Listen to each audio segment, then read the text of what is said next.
재미있는 맹자 이야기. 하나 일자리를 만들라. 등나라 왕 문공이 맹자에게 물었다. 나라를 어떻게 다스려야 합니까? 맹자가 답했다. 백성이 어려움을 겪는 이유는 일정한 직업이 없기 때문입니다. 직업이 없으면 마음이 안정되지 못해 올바름과 부끄러움을 지킬 수 없게 됩니다.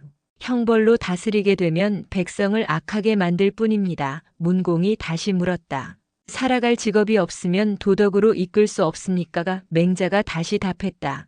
은나라 탕왕은 백성들에게 일정한 일을 시켜 7일에 1번 쉬게 했고 주나라 무왕은 노인에게 곡식을 하사했습니다. 일정한 직업이 없는 상태에서 자녀를 기르라고 하고 굶주리는데 도덕을 지키라고 하면 백성을 공경에 빠뜨리는 것입니다. 일정한 직업이 없으면 생활과 마음이 안정되지 않는다. 둘 왕에게도 같은 잣대가 필요하다. 맹자가 말했다. 어떤 자가 아내와 자식을 버리고 초나라로 놀러 갔습니다. 어찌해야 하겠습니까? 왕이 답했다. 죽여야 합니다. 토지 담당 관리가 땅을 잘 다스리지 못했습니다. 어찌해야 하겠습니까? 왕이 답했다. 죽여야 합니다. 맹자가 말했다. 왕이 나라를 제대로 다스리지 못했습니다. 어찌해야 하겠습니까? 그러자 왕이 아무 대답도 하지 못하고 다른 이야기로 화제를 돌렸다. 셋, 하늘이 일을 한다. 맹자를 잔치에 초대하려는 사람이 있었다. 그런데 장창이란 관리가 가로막아 맹자는 초대받지 못했다. 누군가 말했다. 장창이 가로막지 않았다면 선생님을 모셔올 수 있었습니다. 맹자가 답했다. 어떤 일이 이루어진 것이나 이루어지지 않은 것, 모두 우리가 모르는 힘에 의해 그렇게 된 것이다. 장창이 나를 가로막은 것이 아니라 하늘이 그를 통해 나를 막은 것이다. 넷, 노를 말하라. 사람에게는 좋은 사람이 되고 싶은 본능적 마음이 있다. 부득이 거절할 수밖에 없을 때는 용기를 내어 부드럽게 애노를 이야기한다. 맹자는 말한다. 할 수 있다고 해서 반드시 해야 하는 것은 아니다. 다섯, 삶의 자유를 얻으려면 춘추시대 서시 같은 미인이라고 해도 준비하지 않고 냄새나며 더러운 옷을 걸치고 나타난다면 사람들은 외면한다. 못생겼더라도 깨끗하고 단정한 외모를 보인다면 존중받는다. 나답게 살아간다는 것은 있는 그대로 나의 성향과 모습을 존중하는 일이다. 남의 비판이나 칭찬에 흔들리지 않는 안정감은 삶의 중심을 잃지 않게 한다.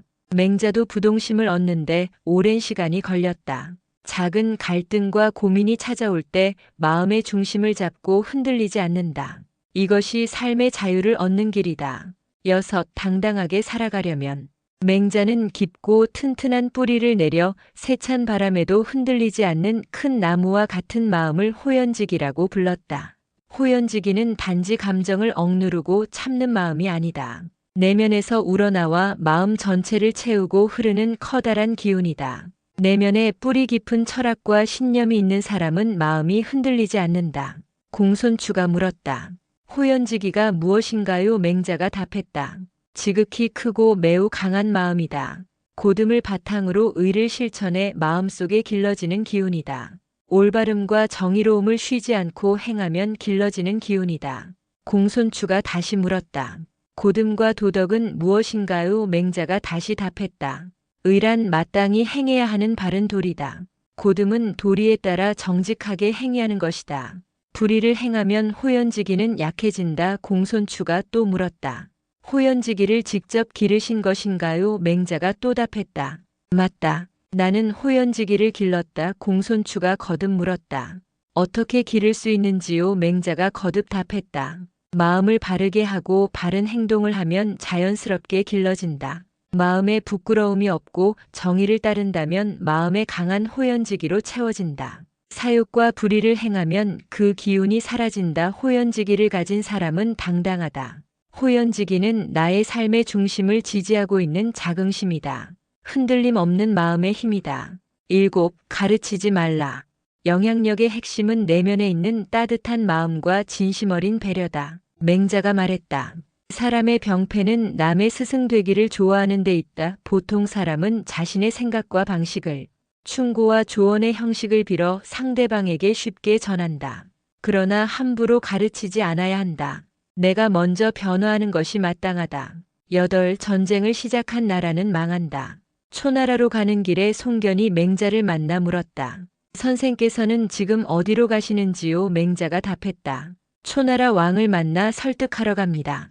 초나라 왕이 내 의견을 받아들이지 않으면 진나라로 갈 예정입니다.